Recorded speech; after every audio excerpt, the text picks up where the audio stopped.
Pinalubog sa West Philippine Sea ang lumang barkong made in China na ginamit sa balikatan exercises ng Pilipinas at Amerika.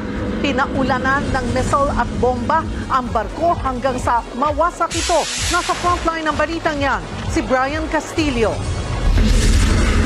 Pasado alas 8 ng umaga nang sabay-sabay atakihin ng mga barko, eroplano at land assets ng Pilipinas at Amerika ang BRP Lake Caliraya. Ito ang nagsilbing target sa Maritime Strike Exercise ng balikatan sa Lawag, Ilocos Norte kanina.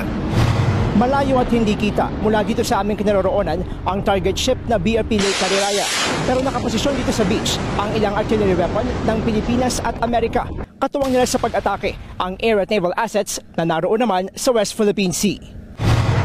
Unang nagpasiklab ang guided missile frigate ng Philippine Navy na BRP Jose Rizal na nagpakawala ng surface-to-surface anti-ship missile. Sa drone shot, kita kung paano nito tinamaan ang likuran ng BRP Lake Caliraya. Umatake rin sa barko ang Fast Attack Interdiction Craft ng Philippine Navy. Mula Himpapawid, naglunsad din ng airstrike ang mga eroplano ng US at Philippine Air Force. Pinaulanan ng bomba ng FA-50 attack aircraft ng Pilipinas at F-16 fighter jets ng Amerika ang BRP Lake Caliraya. Dahil sa tindi ng mga tinamong pinsala, unti-unting lumubog ang barko sa laot.